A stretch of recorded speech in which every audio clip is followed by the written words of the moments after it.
So I'm at GM here, taking my Canyon back to get some work done. I just wanted to give anyone who's thinking about purchasing a Canyon or a Colorado the heads up. Good truck, good on fuel economy, but there is a problem with them. Rocks can get caught in the rear wheel wells and they get stuck in there, and then they start denting the vehicle from the inside out. That's what happened to my vehicle 3 weeks after I purchased. It's a second-hand 2017 with 60,000 kilometers on it. I took it back to the dealership. It was back and forth with GM for almost a month. It went from a minor repair to now about $1,400 Canadian to fix, and GM is not covering it.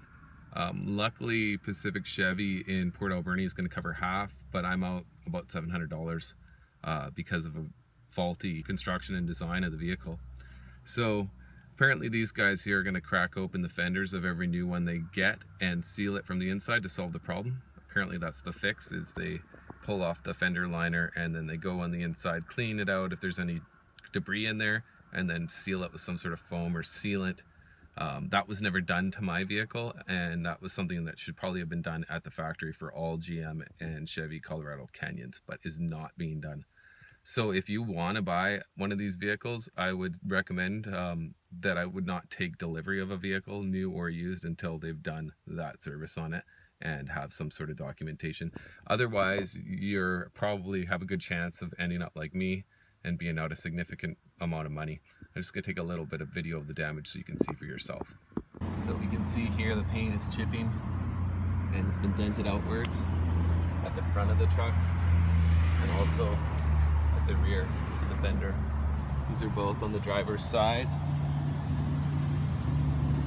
They stick out enough that I can see them in my mirror when I'm driving, and it's just getting worse. The dents are getting bigger and the cracks of the paint are getting worse, so they're gonna have to spray. Sorry, the truck's a little dirty.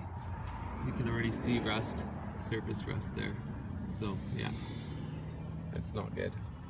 So just a heads up, if you're gonna buy one of these trucks, make sure that you know about this, and it's not covered under warranty unless you have a bumper to bumper or extended warranty.